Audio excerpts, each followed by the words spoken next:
Mensagem do dia, com o pastor Marcelo Gomes.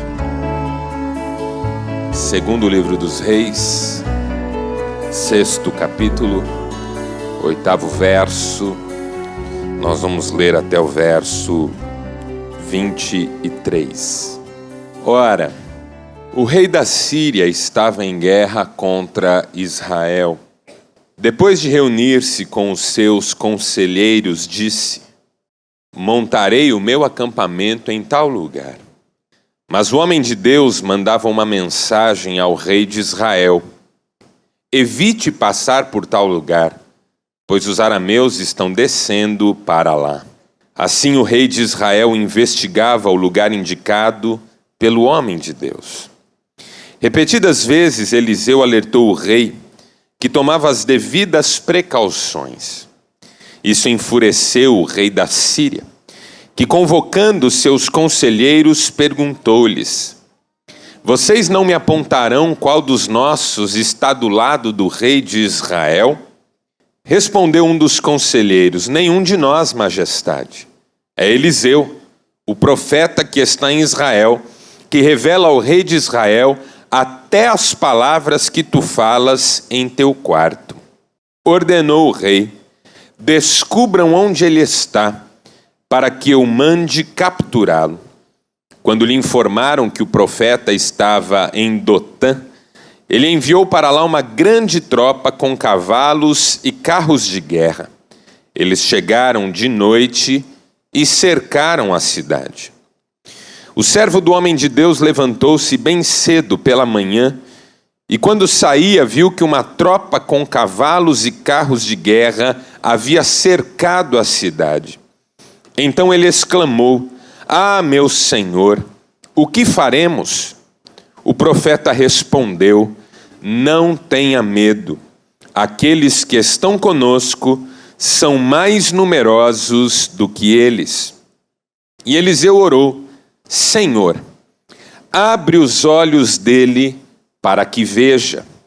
Então o Senhor abriu os olhos do rapaz, que olhou e viu as colinas cheias de cavalos e carros de fogo ao redor de Eliseu.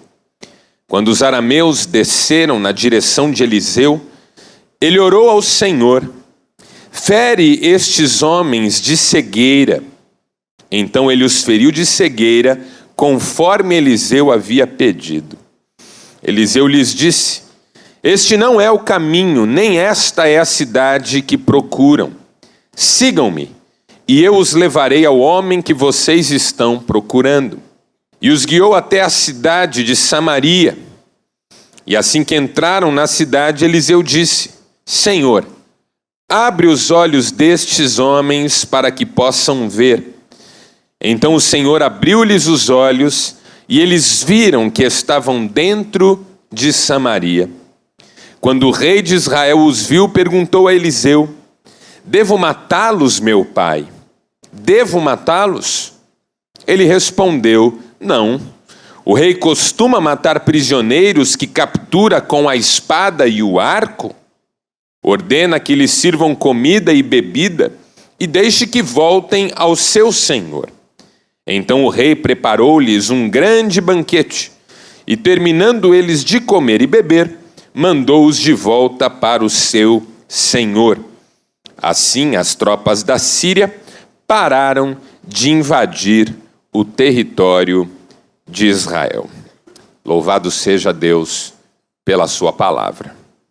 Imagine que alguém finalmente inventou uma máquina do tempo. Voltou ao passado, apanhou uma pessoa que viveu 2 séculos atrás e a trouxe para os nossos dias. Colocou-a dentro de um recinto como este e disse assim: aqui há coisas que você não pode ver, mas que são reais e influenciam drasticamente a nossa vida.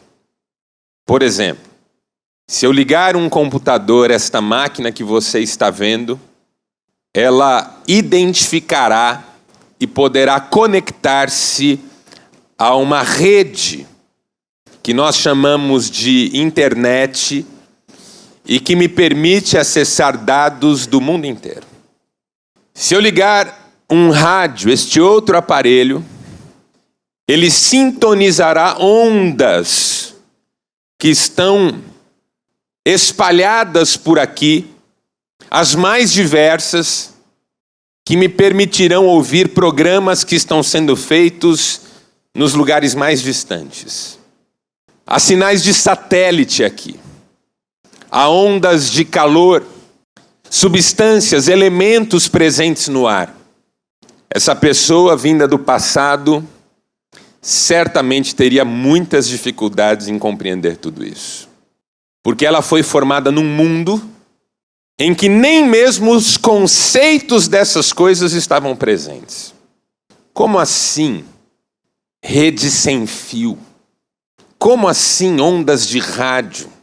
Como assim, nesse momento, alguém do outro lado do mundo fazendo algo e eu posso assistir?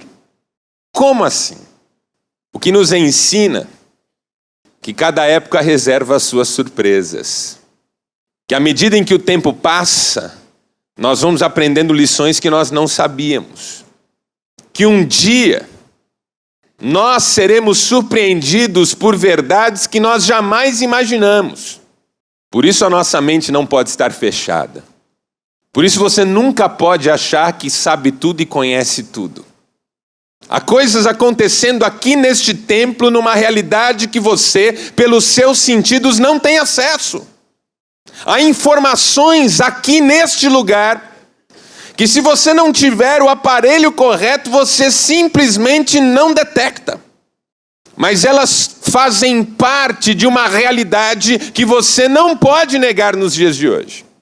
E uma pessoa ignorante seria exatamente aquela que negasse esta realidade só porque os seus sentidos não podem percebê-la. Como nós precisamos superar os limites dos nossos sentidos. Se eu não capto um mundo todo criado pelo próprio homem através dos meus sentidos, quem poderá supor que pode captar todo um universo criado por Deus através desses mesmos sentidos? Há todo um mundo espiritual que os nossos sentidos também não conseguem perceber. Não são apenas ondas de rádio, não são apenas sinais Wi-Fi que estão presentes e nós não podemos perceber. Há todo um mundo espiritual que nos cerca, que nos envolve e que, pelos sentidos óbvios e básicos da vida humana, nós também não podemos perceber. Mas isso não muda a sua realidade. E ignorante seria aquela pessoa que dissesse: não há nada além dos sentidos. Só porque os seus sentidos não podem perceber isso. Se para uma realidade de ondas elétricas, de sinais de tecnologia, eu preciso dos aparelhos corretos, senão eu não vou detectar nada disso. Para o mundo espiritual, eu preciso da revelação, que eu recebo por meio da fé, e que me abre os olhos para toda uma realidade espiritual que envolve a própria atuação de Deus nas nossas vidas. O apóstolo Paulo traduziria isso que eu estou tentando dizer para você com uma frase: nós andamos por fé e não por vista. Andamos por fé e não por vista. Infelizmente, os nossos sentidos acabam se impondo sobre nós e nos falando ao coração que real é somente aquilo que eles podem perceber. Isso me faz lembrar a filosofia de George Berkeley, um dos empiristas ingleses, que perguntava assim: se uma árvore perdida no meio da floresta cair e ela jamais foi percebida por ninguém. E tendo caído, esta queda não foi percebida por ninguém. E tendo apodrecido ali, ela desapareceu, sem nunca ter sido percebida por ninguém. Será que essa árvore realmente existiu? A filosofia de George Berkeley deu origem a um livro muito interessante que, se você não leu, eu sugiro que você leia. Um livro quase infantil, mas muito interessante, chamado O Mundo de Sofia. Você já deve ter visto esse livro na livraria, já deve ter ouvido falar sobre ele. O Mundo de Sofia. O que é real? O que existe de fato? Somente aquilo que os meus sentidos podem perceber? Se há uma geração que não pode dizer isso, é a nossa. Por que então os nossos corações muitas vezes permanecem fechados para aquilo que extrapola os limites dos nossos sentidos? Será que eu e você não podemos clamar com o apóstolo Paulo nesta manhã? Andamos por fé e não por vista.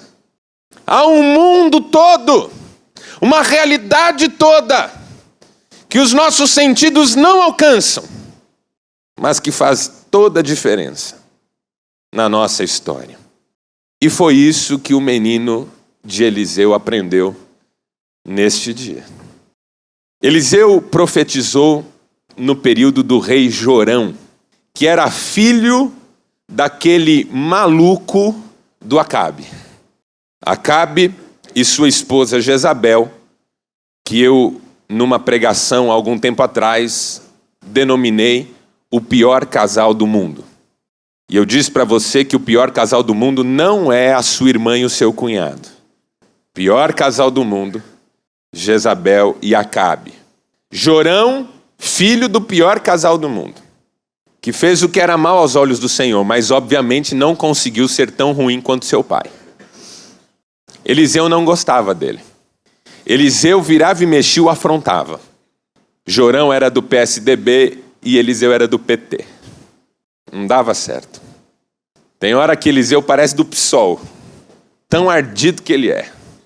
Um dia Jorão liga para Josafá, rei de Judá, liga e diz: Josafá, Moabe se rebelou contra mim e eu vou entrar em guerra contra Moabe. Você não quer ir comigo? Judá e Israel já estavam divididos nessa época. O reino se dividiu depois da morte de Salomão, você conhece a história. Josafá disse: eu vou com você. Vamos lutar juntos essa luta contra Moabe. Também convidaram o rei de Edom, que aceitou o desafio. Edom, os descendentes de Esaú. E foram os 3 reis com seus exércitos batalhar contra Moabe, que havia se rebelado. Só que o caminho era longo, chegaram numa região desértica, acabou a água, e os soldados não tinham forças para continuar. Jorão se desesperou. E agora? Vamos morrer aqui, não tem água para beber.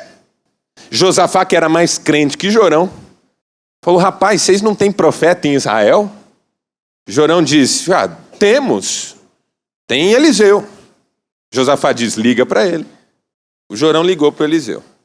O Eliseu disse assim para o Jorão: se não fosse por Josafá, eu nem falaria com você. Esse era Eliseu. E esse era o tipo de relacionamento que ele tinha com Jorão. E o problema de Jorão não era Moabe. Moabe era problema pequeno no reino de Jorão. O problema de Jorão era Ben-Hadad, o rei da Síria. Porque a Síria era um inimigo muito mais poderoso do que Israel e que vivia de olho no território de Israel. Era comandante do exército sírio aquele tal Naamã, que fica sabendo por causa de uma menina israelita escrava na sua casa, que havia um profeta em Israel chamado Eliseu, e que vai procurar o rei da Síria para dizer: me envia até Israel, que dizem que lá tem alguém que pode me curar. Naamã era leproso. E aí o rei da Síria faz uma carta ao rei de Israel dizendo: Jorão, estou mandando Naamã para você curá-lo da lepra. Mandou por e-mail. E a hora que o Jorão recebeu isso, ele rasgou as vestes. Tá vendo? Porque Jorão era desesperado. Jorão era um bebê chorão no trono de uma nação. Rasgou as vestes e tá vendo? Tá tentando ocasião para guerrear comigo. Tá querendo me matar. Como me manda um leproso para eu curar? Acaso eu sou Deus? E quando a notícia de que ele rasgou as vestes chega a Eliseu, Eliseu diz, manda o bebê chorão enviar o Naamã para cá. Que o Naamã vai saber que tem profeta em Israel e que tem Deus em Israel. Então esse é Jorão. Esse é Eliseu. Esse é o tipo de relacionamento que eles têm. E essa é a crise que envolve a Síria. E esse texto que nós lemos fala de um momento de tensão entre a Síria e Israel, em que o rei da Síria está doido para invadir Israel. Mas ele quer fazer isso de forma estratégica, emboscada. Ele faz planos no sentido de pegar o rei de Israel numa emboscada. Então ele coloca os seus exércitos em lugares para que quando o rei de Israel passar, possa ser surpreendido pelos exércitos sírios. Tudo bem planejado, tudo bem esquematizado. De repente, o rei de Israel recebe uma notícia. Não passe por esse lugar porque tem armadilha aí. E o rei de Israel desvia. Aí o rei da Síria planeja outra emboscada. Tudo certo, sem chances de dar errado. O rei de Israel recebe uma mensagem. Não vá por esse caminho, é fria. Aí um dia o rei da Síria entra em crise. Chama os seus conselheiros e fala, tem X9, é X9? Tem X9 aqui no exército sírio. Não é possível.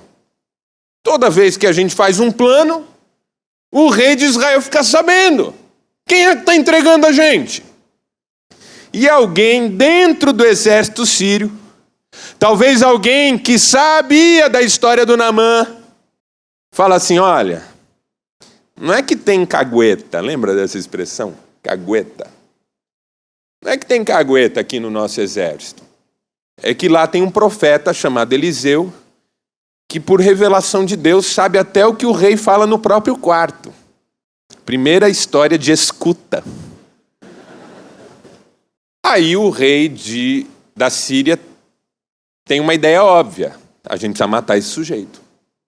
Descubra onde ele está e vamos acabar com ele. Porque se ele está estragando os nossos planos, nós precisamos acabar com ele. Aí descobrem que Eliseu está em Dotã. E enviam então toda uma tropa para matar Eliseu. Eliseu estava vivendo um dia comum. Em casa, em Dotã, com o seu menino. Todo profeta tinha um ajudante. Até momentos anteriores era Geazi. Mas Geazi havia ficado leproso por causa da história envolvendo Naamã.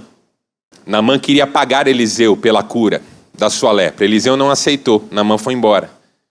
À medida em que Naamã estava indo embora, Geazi disse assim, puxa, Eliseu é louco. Como é que não aceita o pagamento do sujeito? Correu atrás. E disse, olha, o Eliseu mudou de ideia. Pode passar para cá a grana.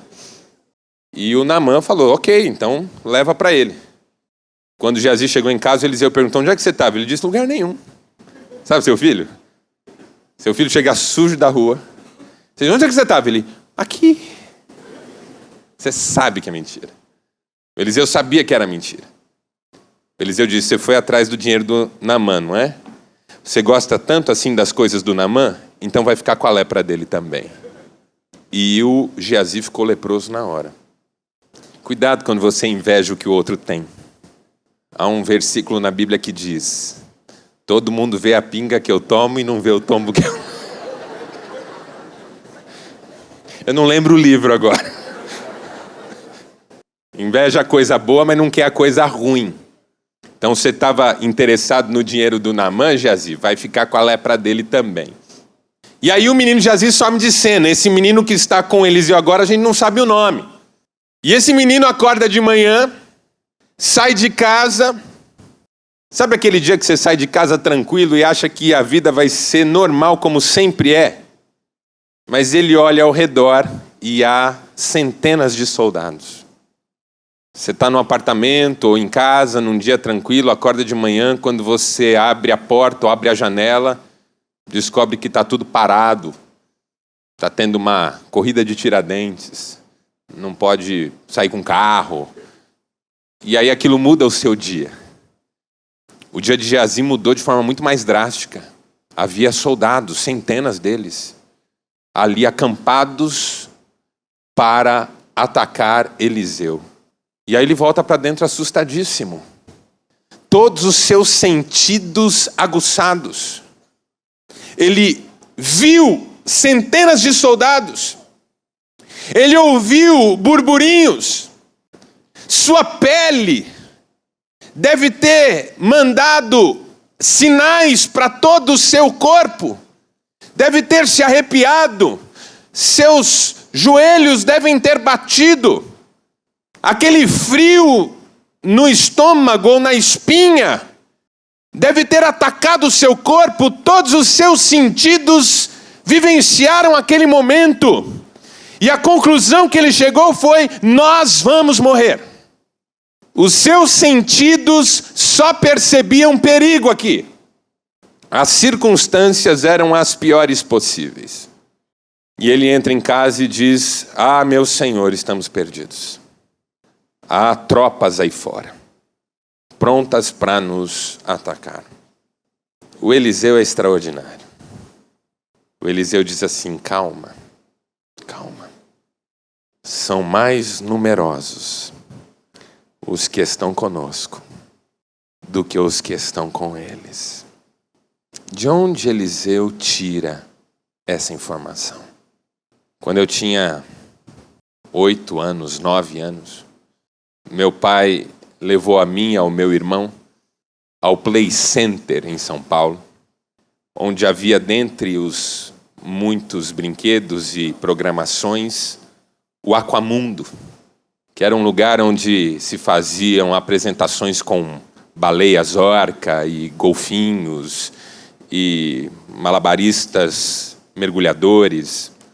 E o final da apresentação acontecia com os Aqualoucos, que eram uma turma que faziam saltos ornamentais e era muito legal. E nós, crianças, vimos a baleia, os golfinhos, as focas, mas estávamos aguardando mesmo os Aqualoucos, que todos diziam que era muito legal.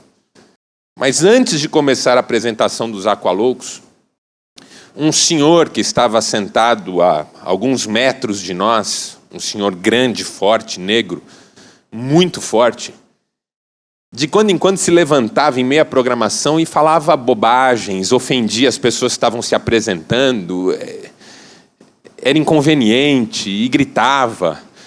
E eu tinha 8 anos e o meu irmão 6 e nós ficamos assustados com aquele homem enorme levantando vez por outra e dizendo: que droga!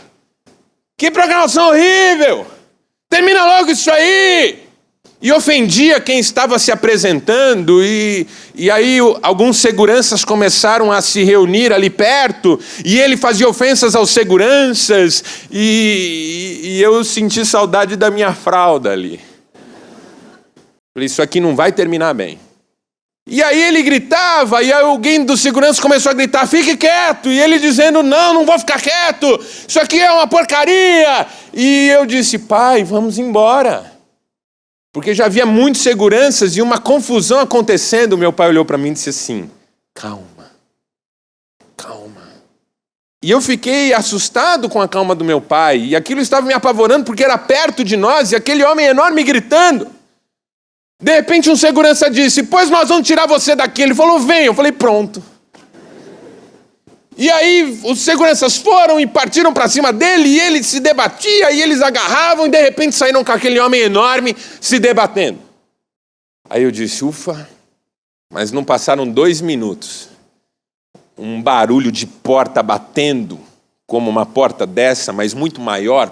Pá! E esse homem entra correndo no meio do lugar onde se faziam as apresentações, e aquele mundo de seguranças atrás. Ele foi correndo, no caminho ele foi tirando a roupa, subiu no trampolim e deu uma cambalhota. Era um aqualouco. E assim começava a apresentação dos Aqualocos naquele dia. E eu amei e odiei aquele homem ao mesmo tempo. Quando meu pai disse, calma, ele já sabia. Eu não sabia. Eu estava apavorado. Esse homem vai começar a bater em todo mundo e vai bater em mim. Mas quando meu pai disse calma, ele sabia que tudo aquilo estava sob controle. Nada estava fora do script. Nada. Eu achei que aquilo estava fora do script, mas não estava. Tudo dentro do script. O menino de Eliseu é como eu naquele dia, morrendo de medo, dizendo, Eliseu, precisamos fugir daqui. Há exércitos lá fora, eu vi com os meus olhos, os meus sentidos perceberam. Vamos sumir daqui, Eliseu, nós estamos perdidos. Eliseu olhou para ele e disse, calma, nada saiu do script, nada está fora de controle. Tudo está dentro do script. Há alguém no controle. E então Eliseu faz uma oração por esse menino. E a oração de Eliseu é, Senhor, abra os olhos dele. Abra os olhos dele. O Senhor abriu os olhos do menino. E ele olhou para as colinas. E havia milhares de soldados. Carros e cavalos de fogo. Muito mais numerosos do que os exércitos da Síria. Havia uma realidade ali que esse menino não podia perceber com os seus sentidos, mas que não era menos real por causa disso. Tão reais quanto aqueles exércitos sírios acampados ali, eram os exércitos do Senhor acampados ao redor. Tão real quanto o perigo que você vive hoje. Tão real quanto as circunstâncias que você enfrenta agora. É a presença de Deus na sua vida. E o anjo do Senhor acampado ao redor daqueles que o temem. Que coisa impressionante o menino de Eliseu viu naquele dia. E aprendeu 3 coisas, que eu vou só pontuar com você. Primeiro, que nós nunca estamos sozinhos. Nunca estamos sozinhos. Você nunca está sozinho, mesmo que se sinta assim. Seus sentidos podem informar você da sua solidão. Que não há ninguém para ajudar você. Que você está só na sua luta.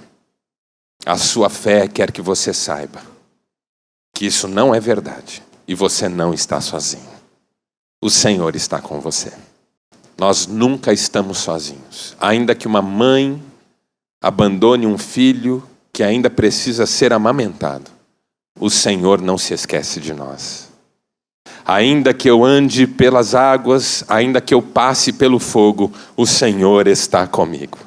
Ainda que eu ande por um vale de sombra de morte, não temerei mal algum, porque o Senhor está comigo, a sua vara e o seu cajado me consolam. Meus sentidos não podem perceber isso, mas a fé diz que Deus está presente, porque Ele prometeu estar presente e Ele não falha. Jesus disse, eis que estou convosco, todos os dias, até a consumação dos séculos. Jesus disse, o Consolador virá, estará com vocês e em vocês para sempre. Nós nunca estamos sozinhos. O menino de Eliseu aprendeu naquele dia que nós não estamos sozinhos. Em segundo lugar, ele aprendeu que nós não estamos sob risco. Nós nunca estamos sob risco. Circunstâncias podem ser perigosas. Essa semana ouvi dizer que aqui em Maringá, uma pessoa quase foi sequestrada saindo de um consultório, uma clínica de psicologia. Fiquei imaginando o que é ser sequestrado. Meus pais, quando morávamos em São Paulo, foram feitos reféns num assalto, colocados num banco de trás de um carro, com os ladrões que saíram em fuga. O pastor da nossa igreja, na época, foi vítima de um sequestro relâmpago. E depois de terem sacado o dinheiro dele nos caixas automáticos com o cartão, foi deixado só com a roupa íntima em meio à Marginal Pinheiros. Fiquei pensando o que é estar nas mãos de alguém que você não conhece, não sabe quem é, que está visivelmente transtornado e tem aparentemente o poder de atentar contra a sua vida. Isso poderia ser considerado estar sob risco. E qualquer pessoa nessa circunstância diria: estou sob risco. E se a polícia fosse chamada, teria que tomar muitos cuidados, porque essa pessoa estaria sob risco. Mas Geazi aprendeu, ou melhor, o menino de Eliseu aprendeu naquele dia, que quando Deus está no controle, nós nunca estamos sob risco. Porque nada está acontecendo fora do script. Porque todas as coisas cooperam juntamente para o bem dos que amam a Deus.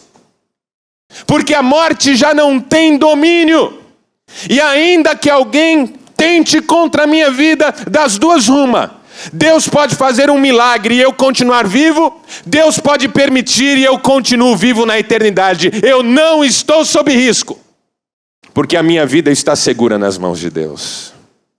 As circunstâncias não têm a última palavra na minha vida. E finalmente, o menino de Eliseu aprendeu naquele dia que nós não estamos sem saída. Nunca estamos sozinhos, nunca estamos sob risco e nunca estamos sem saída. Geazi, o menino de Eliseu, não via e passou a ver. Os exércitos da Síria achavam que viam e passaram a não ver. Eliseu fez outra oração e disse: Senhor, o Senhor que abriu os olhos espirituais de um, agora fecha os olhos carnais dos outros. E os exércitos ficaram cegos, os soldados ficaram cegos. Imagine exércitos inteiros formados por gente cega de um instante para o outro. Rapaz, me ajuda, eu não sei o que aconteceu comigo, eu estou cego. O outro disse: eu também. Então chama fulano, fulano não pode vir porque está cego. E aí um desespero começa a tomar conta de todos. De repente chega um que enxerga. Quem que é? Eliseu. Calma, calma, eu enxergo, eu vou orientar vocês. Façam fila. Deem a mão para o amiguinho. E agora venham comigo. E aqueles soldados, centenas deles, numa fila como de um maternal, seguindo titio Eliseu. Titio Eliseu vai com eles, para e diz: agora parem todos. Senhor, abre os olhos. Quando eles recuperam a visão, eles estão dentro de Samaria com o rei de Israel e todo o exército de Israel ali cercando-os. Acho que ali eles sentiram saudades de suas fraldas. O rei de Israel pergunta: devo matá-los, meu pai? Veja Jorão chamando Eliseu de pai. O Eliseu pergunta: por um acaso a gente mata quem a gente captura com espada, arco e tudo? Não. Olha a mente de Eliseu. A gente dá de comer. A gente dá de beber. A gente não pisa. A gente abençoa. Foi isso que você esqueceu, Jorão. E por isso que Israel está nessa situação. Aí eles dão de comer e beber para os exércitos e os despedem. E o texto termina dizendo: a Síria não tentou mais invadir o território de Israel. Enquanto Ben-Hadad era vivo. Porque depois ele morre, Hazael assume e Hazael é um pesadelo para Israel. Veja, quem diria tudo isso? Quem diria que exércitos ficariam cegos no mesmo instante? Quem diria que Eliseu ia orientá-los sem armas para o meio de Samaria? Meu irmão, eu vou terminar dizendo isso para você. Você não tem ideia do que Deus ainda vai fazer na sua vida. Então não se desespere. Você não está sem saída. Deus já tem uma saída. Deus já tem uma saída. Feche seus olhos. Quero orar com você. Ó Deus, Pai maravilhoso, Senhor da nossa vida, que privilégio podermos chegar neste momento diante da Tua Palavra, ouvindo a Tua Palavra e aprendendo aquilo que a Tua Palavra tem para nos ensinar. Obrigado por esta pregação, Senhor. Obrigado por cada desafio que nos foi feito pelo Teu Espírito Santo. Sabemos que o pregador é só um instrumento do teu Espírito, que é quem fala, quem convence, quem toca, quem transforma. Que o teu Espírito Santo produza em nós os frutos necessários, frutos de arrependimento, de amor, de misericórdia, de pregação do teu Evangelho. Senhor amado, aplica a tua verdade em nossas vidas e que sejamos cheios desse Espírito Santo para fazermos a tua obra e honrarmos o nome do Senhor Jesus. Fica conosco, ó Deus, dá-nos uma boa noite de descanso, dá-nos a renovação de alma de que necessitamos e que em tudo o Senhor continue nos ensinando e orientando, em nome de Jesus. Amém.